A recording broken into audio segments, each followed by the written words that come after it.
Is that okay? Oh, I have a mirror behind the camera. That's convenient. Okay, well, do you hear that noise? You're going to be really close to my face. Do you hear that noise?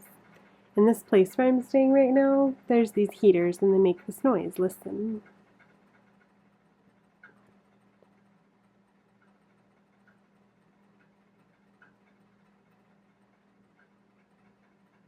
It's just a random, this noise. You listening? Anyways, I've been staying at this place for almost a month now. And I miss you. I keep looking at myself in the mirror, so you know, and looking at my hair. But I should be looking at you. Whatever. Anyways, I'm here to say I miss you all, and I really want to spend time with you all, and I have, like, it's really hard to do anything right now, except, like, be alive. That's sometimes hard too. Like, I'm okay, I'm doing okay, I have the best people ever, and I know that I have you all too, like, even though things are hard and I'm not able to be on the internet very much right now, it's, I don't know, I still feel like you all have my back anyways, which is a nice feeling, and I hope it's true. But I also feel like, okay, here's honest talk, I feel like a big old disappointment because I really like to be present on the internet all the time. I like to hang out with you all, and I like to be involved, and I know that I feel like I made commitments to like be more present, and instead I've been less present on like making videos and things, and that's really hard to acknowledge. Not acknowledge. I can do it. I just did it. That's hard. I like to be able to do what I say I'm going to do, but here's something I'm learning about myself, is that I sometimes cannot give as much as I want to give. That's a fun noise. And that's hard, like really hard, and so, also, things I'm learning about myself is sometimes, even though I want to talk about something, I can't talk about it. Like, I can't make words come out. I can only make sounds come out, or silence. So there are things that I want to talk to you all about, because the last couple of months, like, amazing things have happened, and really horrid things have happened. And I want to talk to you all about these things openly and freely, but I also know that, like, the moment I start trying to, it's going to be, like, sound effects and noises and silence. But I could try anyways, and we could just get through it. Maybe. Or maybe I would have to give up partway through. But you know what? I'm going to try, because I want to tell you all things going on in my life. So, I also don't remember what I've told the internet recently about my life. The internet meaning you all. So, I'm sorry, not sorry if this is repeat. Anyways, I have been having really, really rough PTSD times since November. Like, I had that big weekend where I remembered a bunch of shit, and I remembered a bunch of shit, and then I keep remembering shit. And it's like, I knew shit was horrid. Like, really, by shit, let me be clear, I mean my growing up years, like my childhood, my life, before I got to be adult. I'm an adult, supposedly, now. Sometimes I feel like that. I'm almost 27. I turned 27 at the end of this month. Holy fucking shit. I really never thought I'd make it to 27, and here I am, like, less than a month away from it. Just trugging along. Trugging.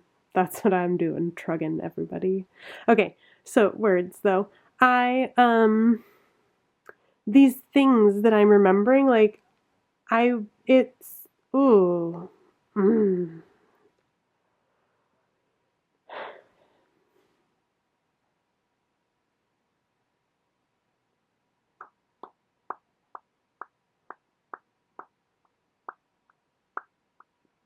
I think there's, like, this self-preservation person inside of me that, like, when I'm trying to talk about these really, like, impossible things to talk about, self-preservation or something thinks that I need to not talk about it because when I was growing up, it was self-preservation, like couldn't talk about it, could not talk about it. And I knew this very clearly, but like couldn't even talk about knowing anything. So it's really hard to push past that and talk about things that I don't want to talk about. But I do want to talk about, oh, I do so badly. I want to scream about it. I want to scream about this shit to everybody. But these heaters and the noises of the cabin. Okay. It's also like, apparently I can't talk about things right now. The things meaning trauma. The things, I'm just gonna say it.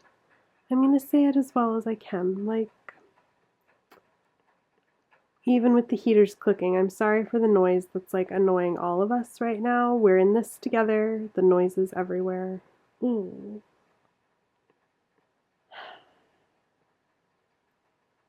The things that I've been remembering are remembering the person who like was supposed to be my father, that person who really doesn't deserve that title,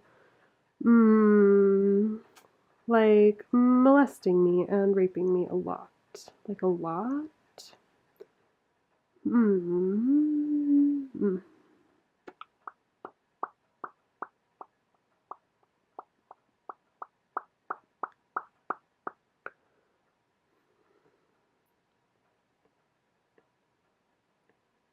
So that's what's been happening and being remembered a lot of, like, all the time, like,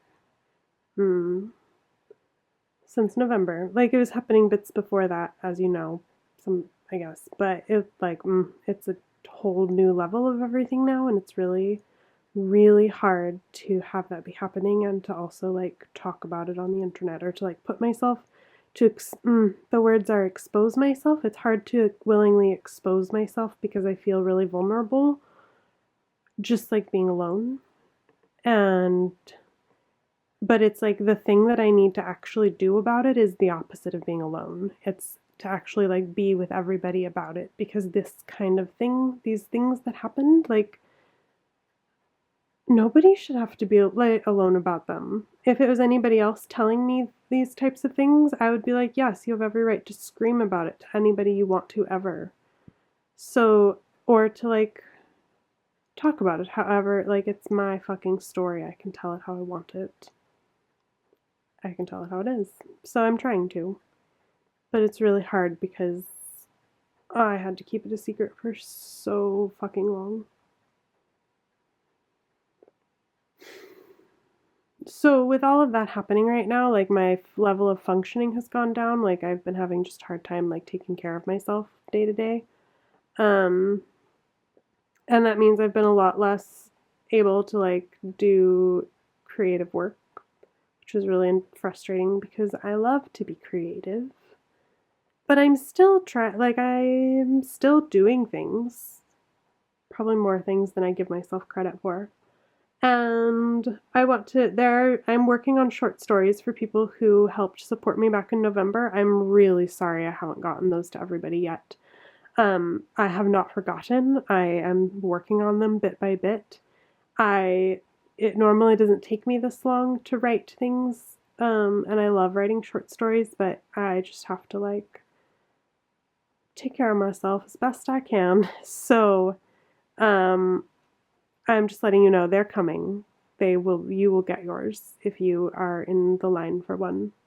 In the line? There's not a line. I have a list. I have actually a little cluster. It's a page of like names of people who I'm writing stories for. So, if you're on that page, it's coming. It will be there. And I'm sorry for it taking longer than I said it would. But I have not abandoned that project by any means. I love having that project and I think about it a lot and work on it as well a lot. So,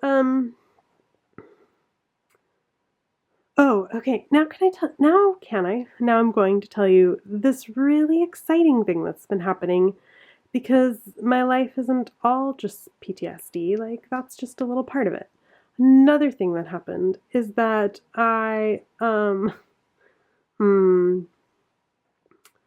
mm, you see, this is another instance where I'm really excited about something, and so I can only like make noises about it. Okay, so I like started emailing with this person named Lou back in November because they helped me out, and they live in Sweden, and we were emailing, and then it was December, and then I was in love. And then we were in love. And then I had to tell, I didn't have to. Then I told, before I told Lou, before I really understood what was happening, I sat down with Beast, with Anastasio, my partner, and I was like, Anastasio, I have fallen in love with this person who lives in Sweden. And it was really scary for Anastasio and I for a little bit there because we've been partners for 3 years. And we've been through a lot of shit together, and we've always talked about being in an open relationship, but we've never practiced that. Like, never actually, like, done that, I guess. Like, it's always just been us two since we met. And, like, and our whole culture is saturated in, like, heteronormativity and monogamy is all, and blah, blah, blah. And so it's really frightening when, like, you really do have to not have to. I don't like using that word. It's a little bit frightening when your relationship is being opened because this wonderful, fantastic person comes into your life. But you know what? What I decided, what back then, like this is back in December when this was happening, I was like, you know what? My partner Anastasio is amazing and like will walk through fire for me, figuratively, probably literally too if I was in danger. I would do that for them. Anyways, I was like, they love me, I love them. It's like, of course I'm going to talk to them about this and tell them about this and be as honest as I possibly can be. Like, as honest as I know, and just be honest. And then I told Lou that I had fallen in love, and then we talked about it, and then it was like a little bit chaotic and messy and overwhelming and hard. It was really hard for a few weeks. And then it was after the holidays. The holidays always suck for me, and PTSD was really bad. And then it was 2016, and it was January, and Anastasio and Lou were talking to each other, like emailing, and there's a lot of Skyping going on. And then all of a sudden, what happened is I have two partners. We call it a triad. And it's like, I've never experienced anything like this ever. And I've never heard of anybody experiencing things like this, but I'm sure people do because it also feels completely normal. Like, everybody should get to experience this. Having two partners who love you, and getting to love two partners and getting to build that trust and that safety as three people together and as like individuals, like in individual relationships within it. Oh, and it's very intense and wonderful and beautiful and I am. I don't really believe in luck or blessing or like shit like that. But I really want to say that I feel lucky and I feel blessed. But I'm like, that's not like, I feel loved. That's what I feel. I feel so loved.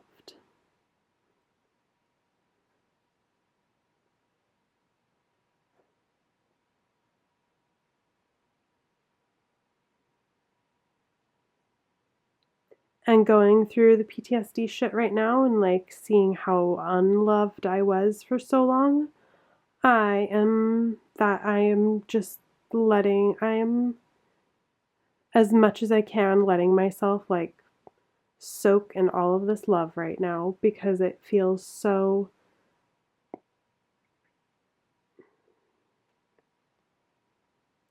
I don't know, it feels like when you have a cut and you put ointment on it and your cut feels a lot better. A lot better. Or when you have a burn and it heals and it feels a lot better. It feels like I felt like shit and I feel better. Even though I still feel like shit some of the time, it's different. So, like, on top of this all, Anastasio and I, who live in the US, and Lou, who lives in Sweden, we've all been like, we have to meet, we have to meet, we have to meet. And Anastasio and I are moving. We've been planning on moving out of this town we're living in for a while. Like, we've been planning on moving this year, early. So we decided we've like figured out a way to get ourselves to Sweden for a month because we have to go to our love. We have to. So we are like ditching our housing because we don't want to live here anyways, and we are flying to Sweden at the end of February, like the last day. And then we're spending a month in Sweden, and then we're coming home from Sweden, which will be really heartbreaking. Oh, to leave Lou. Can't think about that right now. I'm too sad about other things.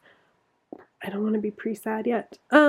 So this is probably such a long video. I hope you're enjoying it. Anyways, what I'm telling you is going to Sweden, going to meet my love, our love, going to be a triad together and see what it's like to be a triad all in one space together, because I've never done that. None of us have ever done that. And I can't wait to show you from Sweden, like to talk to you from there and show you everything. Not everything. There are private things in my life, as you know. Of course there are. So,